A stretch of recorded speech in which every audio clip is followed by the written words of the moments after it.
Geliefdes, goeiemôre aan almal en baie welkom by ons erediens hier by die gemeente NG Kempton Park Oos. Dit is altyd vir ons lekker en 'n voorreg dat ons so deur middel van die internet saam tyd kan spandeer en ook net so na die woord van die Here kan gaan kyk. En geliefdes, ja, dit het nou ewe skielik vinnig warm geword en dit het gereën, aansienlik vroeër dink ek as wat enige iemand verwag het. Maar geliefdes, daar waar julle is, hoop dat julle ook 'n bietjie reën gekry het, genoeg reën om die grond daarom lekker nat te kan maak. En ja, ons sien uit vir die somerseisoen wat so te sê al begin het. En geliefdes, ek deel net graag een afkondiging.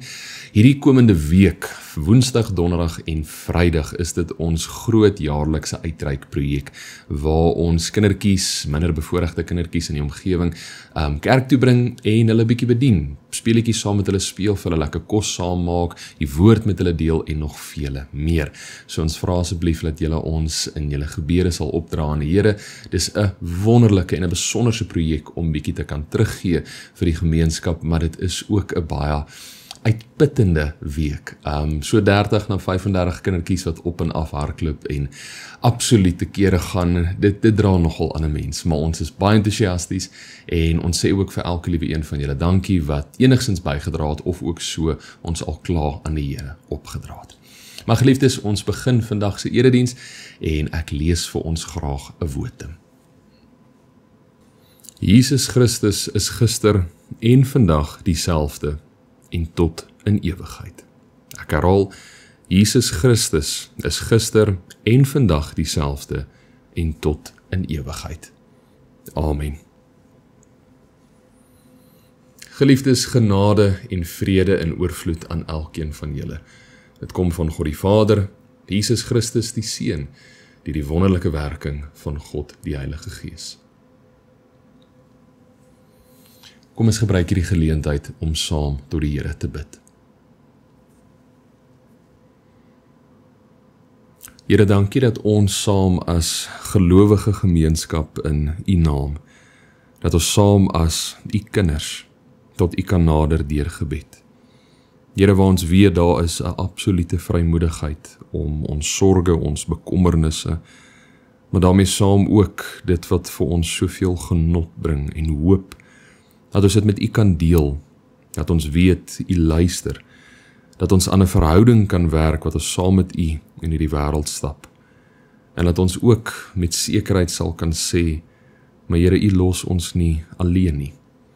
U is gewillig en bereid om 'n pad saam met ons te stap, U is lief vir ons, en daarom vra ek, Here, dat deur alles wat ons doen, dat ons liefde vir U ook sal groei, dat ons kennis van U woord en dit wat U van ons vra sal groei, en dat ons tot die beste van ons vermoë daarna sal streef om as U kinders te leef in hierdie gebroke wêreld. Here, laat ons U hele woord, die Ou en die Nuwe Testament, sal benut tot ons verhouding wat sal versterk. Maar Here, dan is ons ook eerlik en ons sê daar's baie gedeeltes in die Bybel wat ons mee sukkel, mee worstel, wat nie vir ons heeltemal sin maak nie. Dat ons altyd sal kan onthou, maar Here, ons is afgesonder van dit wat gebeur het. En die konteks is so belangrik vir ons om 'n beter verstaan daarvan te kry. En dat ons ook altyd sal eerlik wees en sê, maar daar's 'n groot gevaar in hoe ons U verstaan en interpreteer, rakende wat ons van die Bybel sien. Baie gedeeltes kan die verkeerde boodskap oordra as ons nie versigtig is en weet wat die dieper betekenis daarvan is nie. En Here, daarom vra ons dat die Gees ons sal lei wanneer ons U woord bestudeer. Dat ons 'n nuwe honger sal kweek vir meer inligting rakende U woord. En al is dit treukie vir treukie, maar dat ons tot 'n dieper verstaan daarvan sal kan beweeg. En dat ons U glorie, U liefde, U grensoorskreiende genade meer en meer in ons lewens sal raak sien. Here, wees asseblief met elkeen wat inskakel. Here, wees met al die kinders, dat hulle sal kan weet, Here, U liefde, ons verstaan dit nie. Dit oorskry soveel, dit sluit soveel in. En dat ons kan weet wat 'n voorreg dit is om U kinders te wees, maar terselfdertyd wat 'n verantwoordelikheid ons het, nou dat ons U kinders is. Ons dankie, Here. Ek vra, wees asseblief met almal waar daar moeilike omstandighede is. Hou hulle vas, Here, versterk hulle. en laat ons ook so volgende week weer saam kan inskakel. Ons prys U heilige naam. Amen.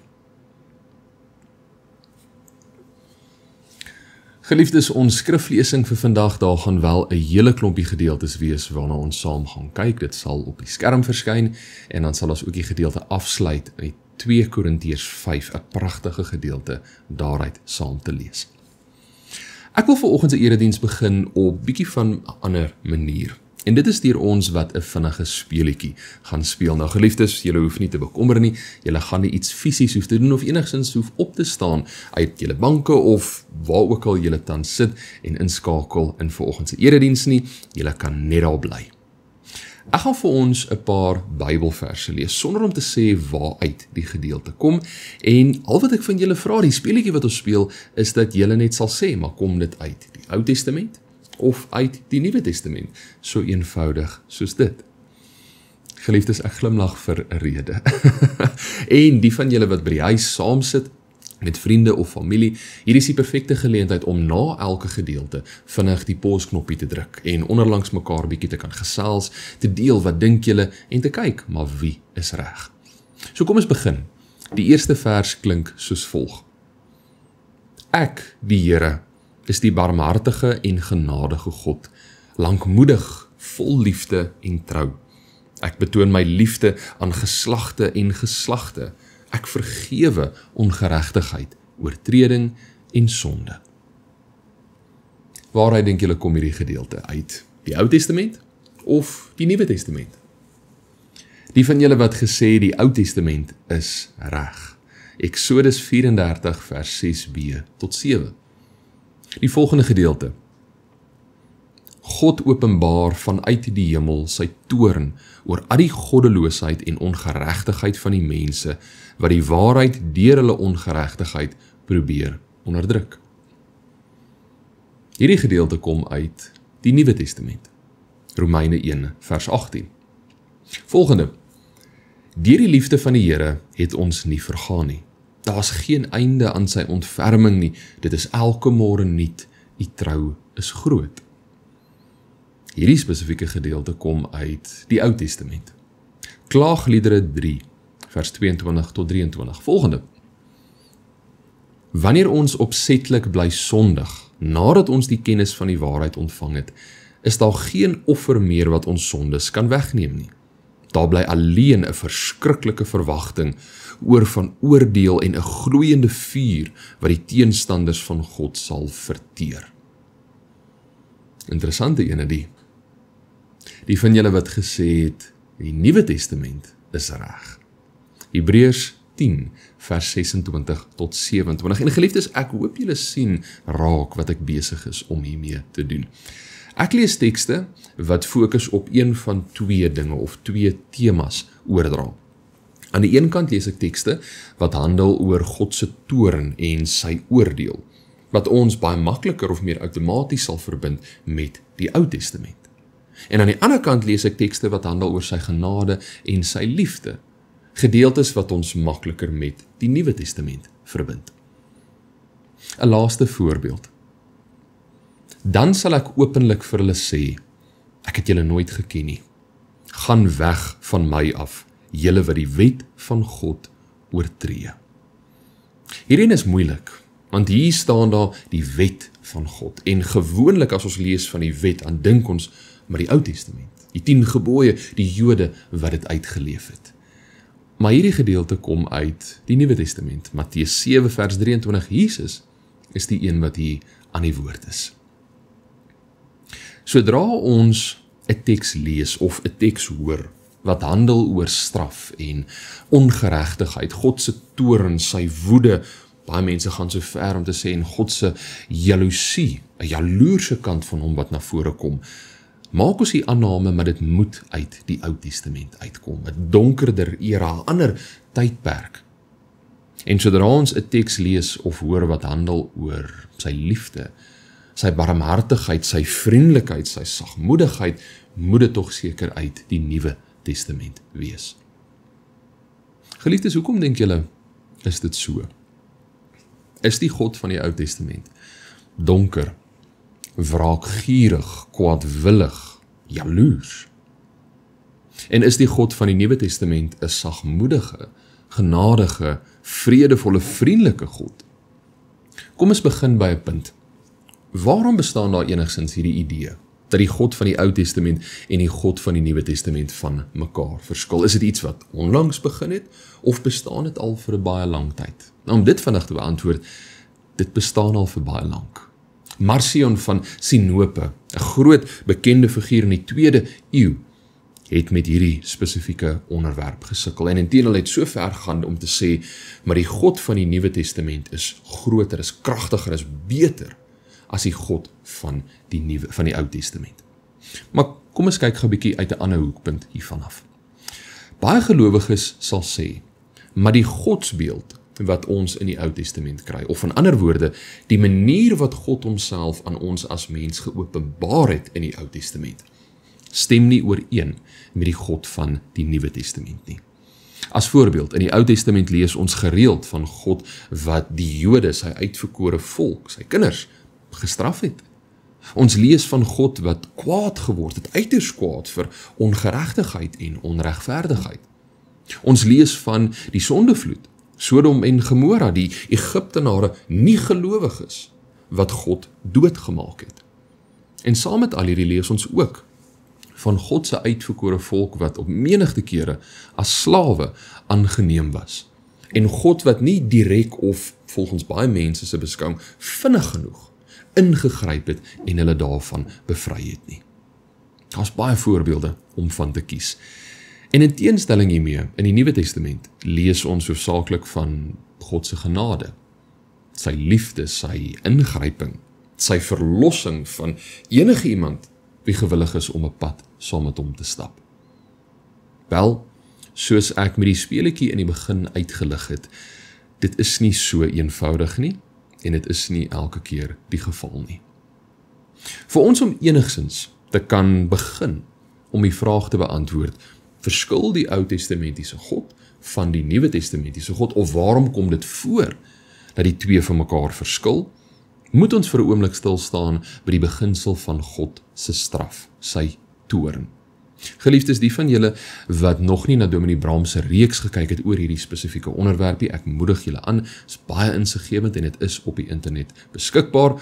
Ek gaan vandag in nie soveel detail ingaan nie, maar net 'n paar belangrike punte hiervan uitlig.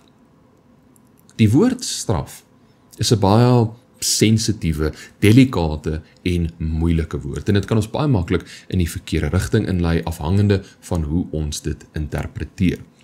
Daarom verkies ek om eerder die woorde of dan die beginsel te gebruik, God wat die mens aanspreeklik hou. Die verskil tussen hierdie twee. Straf is 'n pynlike of 'n negatiewe handeling wat opgelê word om iemand te laat boet vir dit wat hulle verkeerd gedoen het. Die klem, baie belangrik, hier val op, dit is 'n vorm van vergelding. Aanspreeklik hou handel oor iemand te herinner aan sy of haar verantwoordelikheid en die gevolge van hulle keuse. Dit kan 'n vorm van straf insluit, maar die klem hier is verantwoordelikheid. En dit is waar die groot skeiding vir my na vore kom, 'n baie groot verskil as 'n mens mooi daarna gaan kyk. Ek deel 'n voorbeeld om hierdie dalk op 'n ander manier te illustreer.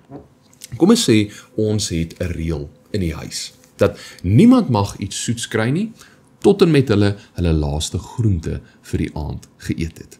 So almal in die huishouding weet dit. Mamma, pappa, boetie, sussie, woef en kat, almal weet.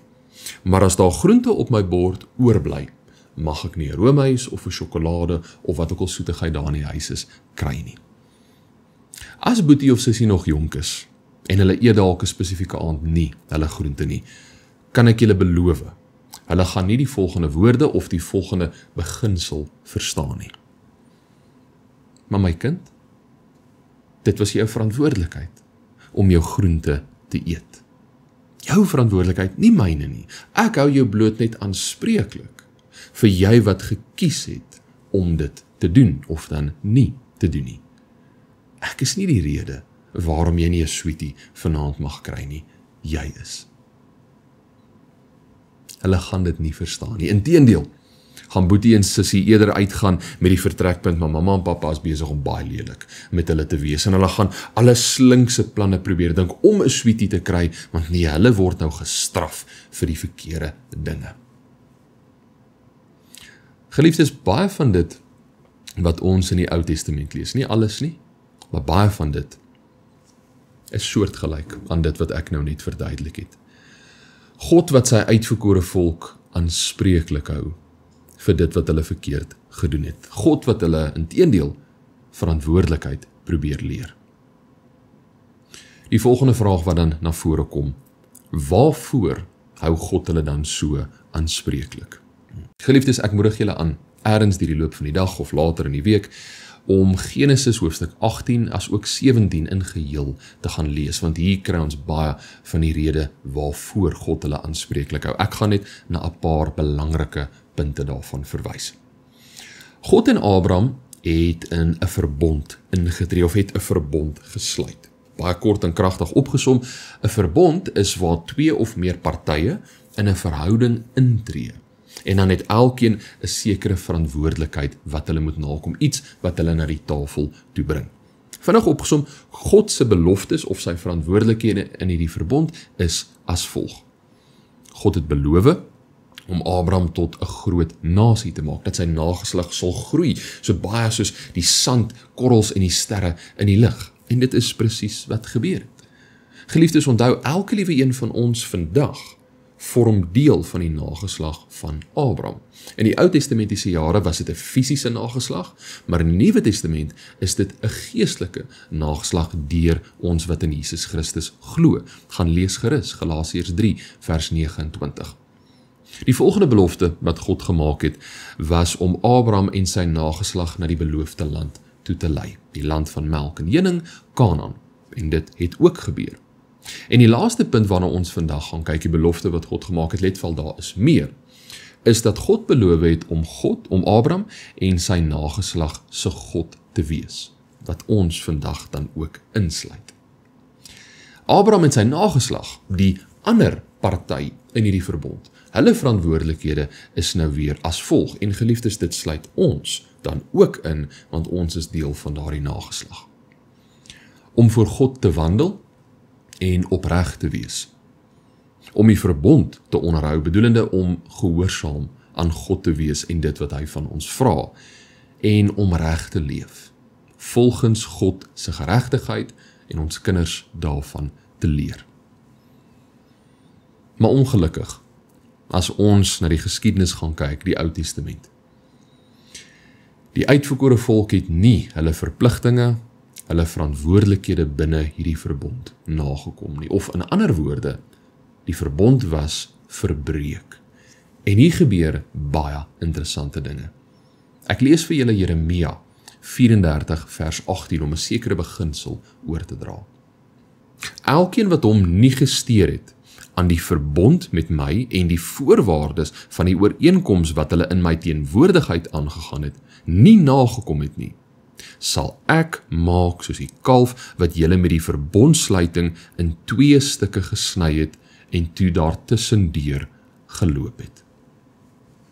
Wanneer 2 partye in die vroeë jare, in die Ou Testamentiese jare, in 'n verbond ingetree het, sou hulle 'n dier middeldeur gesny het, oopgelê het op die grond, en die betrokke partye sou tussendeur hierdie dier gestap het, as simbool vir, as ek nie my kant, my beloftes van die verbond nakom nie, kan dieselfde met my gebeur. As ek nie my verantwoordelikhede nakom nie, moet ek aanspreeklik gehou word, en dit moet dan met my gebeur.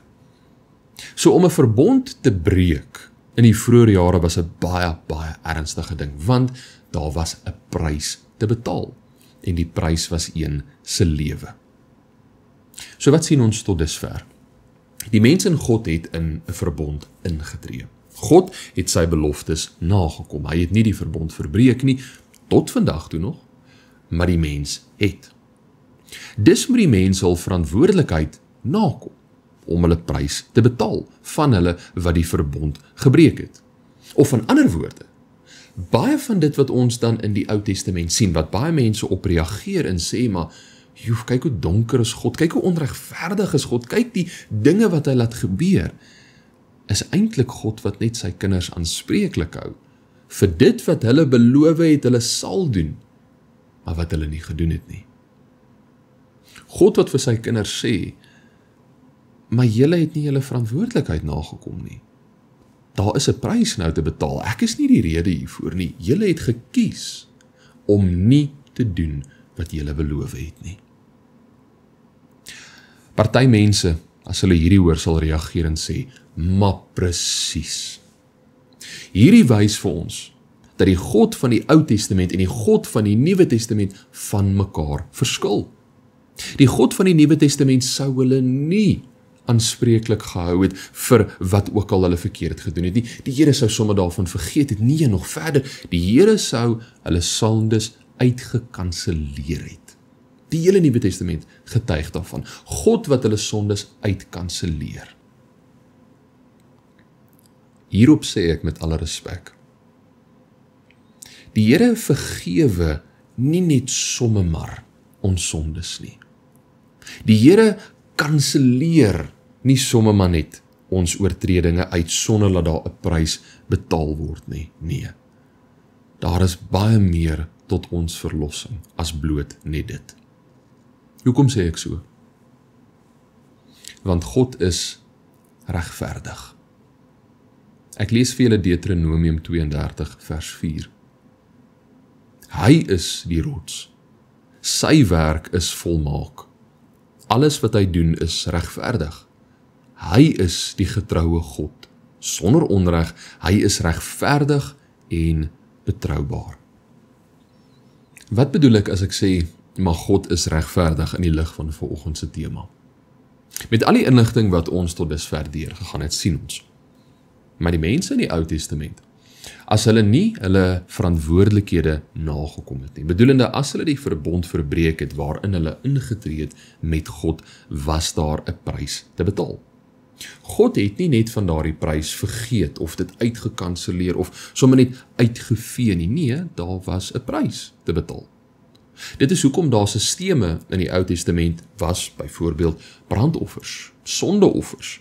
Die mense wat gestraf is indien 'n mens daardie woorde wil gebruik, of dalk eerder God wat die mense aanspreeklik gehou het.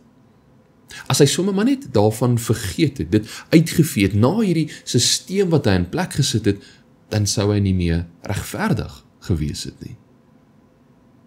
Hierdie regverdigheid, wat so prominent in die Ou Testament is. God wat die uitverkore volk aanspreeklik hou, soos hy moet binne sy regverdigheid, wat baie mense vandag verkeerdelik beskou as God wat donker en wraakvol is net so prominent in die Nuwe Testament. Die enigste verskil, God se regverdigheid, het nou op Jesus Christus neergekom. God hou ons tot vandag toe nog aanspreeklik vir dit wat ons verkeerd doen. Die enigste verskil is Jesus Christus het dit in ons plek kom afbetaal. Ek wil dit deur 'n metafoor aan julle oordra. Almal van ons het al een van daardie antieke skale gesien. Ons 2 bakkies of bordjies aan albei kante met kettingkies of toutjies en dan balanseer hierdie 2 uit. Hoe meer in die een kant ingesit word, hoe meer moet daar in die ander kant ingesit word, sodat hierdie skaal kan uitbalanseer. In die vroeë jare is dit hoe hulle handel gedryf het. Maar 'n sekere persoon het 'n sekere item gehad met 'n sekere gewig, en dan aan die ander kant moes daar 'n ander item met dieselfde ekwivalente gewig opgeplaas word. In die Ou Testament, wanneer die mense verkeerdelik opgetree het teenoor God, nie hulle verantwoordelikhede nagekom het nie, was daardie oortredinge hul sonde aan hierdie een kant van hierdie weegskaal opgesit. God wat die mense, sy uitverkore volk, dan aanspreeklik gehou het vir dit wat hulle verkeerd gedoen het, was aan die ander kant gesit, tot en met hierdie skaal kon uitbalanseer. En dit was gedoen deur verskillende maniere, soos nou net uitgelig, deur offersisteme, deur swaar kry, deur aanspreeklik gehou word en nog 'n paar ander. Maar baie belangrik, God het nie net dit wat hulle verkeerd gedoen het, sommer net weggevee nie. Daar's baie kere wat ons lees van wat hy dit op 'n latere stadium eers aan hulle uitbetaal het, of dat hy genadig was en nie direk alles op een slag uitbetaal het nie. Maar dit was nooit net weggevee of uitgekanseleer nie. Nee, God is regverdig. Daar is 'n prys te betaal. Baie mense vandag se beskouing van die Ou Testamentiese God teenoor die Nuwe Testamentiese God is, hulle sal sê, maar die skaal is nie meer betrokke in die Nuwe Testament. Jesus Christus inteendeel het gekom en het die skaal kom verbreek. Dit is waar hulle ongelukkige fout maak. Daardie skaal is steeds hier.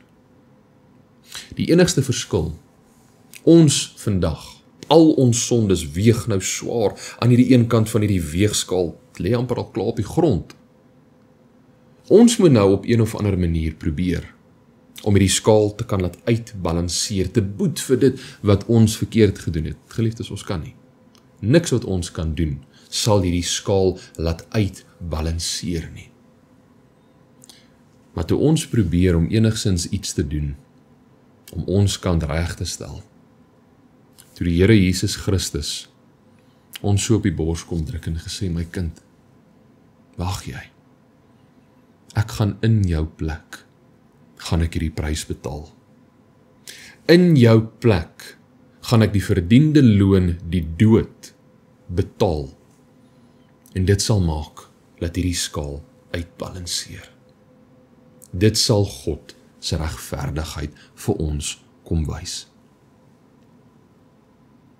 Wanneer ons van buite af die gebeure van die Ou Testament aanskou, sonder die nodige konteks, kan ons baie maklik die aanname maak en sê, maar joh, kyk hoe onregverdig was God, kyk hoe donker was hy, kyk hoe moedswillig was hy.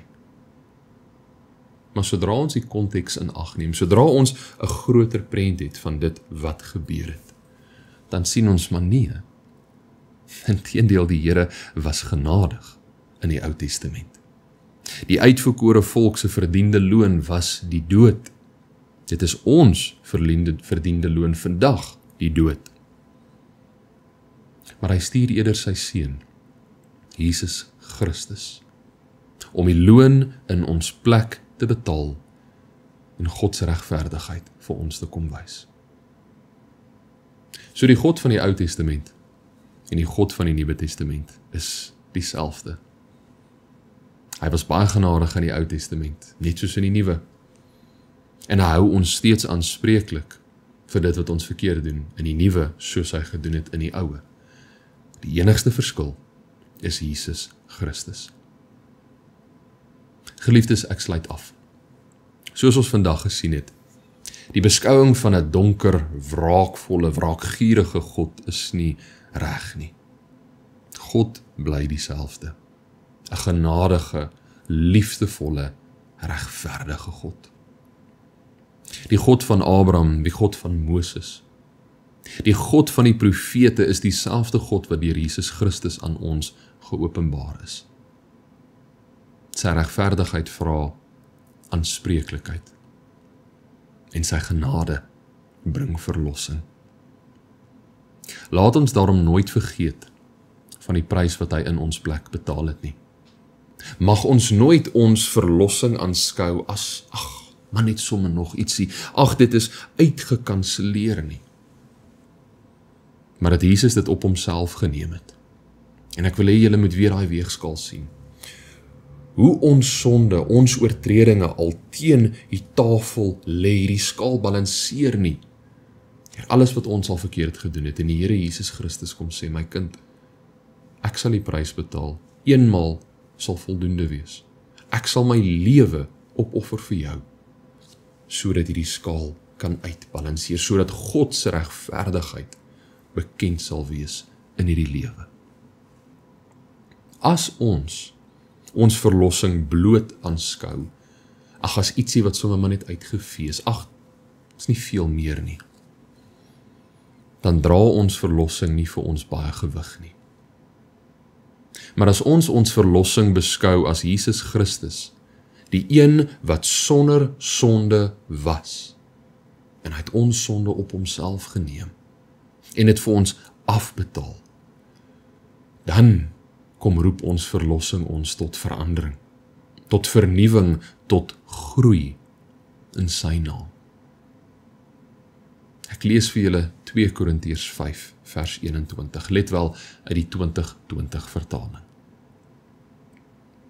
Hy wat nie sonde geken het nie, hom het God ter wille van ons tot sonde gemaak, sodat ons in hom voor God geregverdig kan word. Amen. Ek gee 'n oomblik van stilte.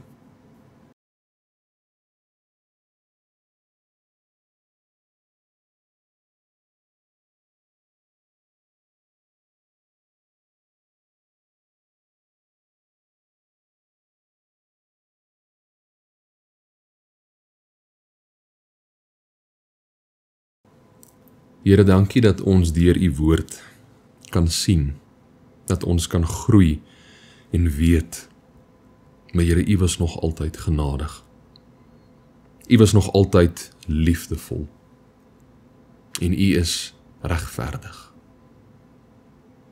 En Here, daar waar ons nie ons verdiende loon, die prys kon afbetaal nie, u seun Jesus Christus vir ons dit kom doen, sy lewe opgeoffer, sodat ons nou met vrymoedigheid na u toe kan gaan. Dat ons na u toe kan keer en ons weet, die prys is betaal. Dit is afbetaal. Nie deur ons verdienste nie, maar alleenlik deur u genade. Help asseblief, laat ons altyd sal bewus wees van die prys rondom ons verlossing. Laat ons dit nooit sal aanskou as, ag man, net nog ietsie wat u vinnig vir ons gedoen het nie. Nee, daar is waarde, daar is gewig daaraan. Laat dit ons sal roep tot verandering, vernuwing, tot groei in u naam. Laat ons kan getuig van u liefde. Ons dankie, Here, en ons prys u heilige naam. Amen. Geliefdes, ontvang die seën van die Here. Die genade van ons Here Jesus Christus en die liefde van God ons Vader en die teenwoordigheid van die Heilige Gees sal met elkeen van julle wees tot in lengte van dae. Amen.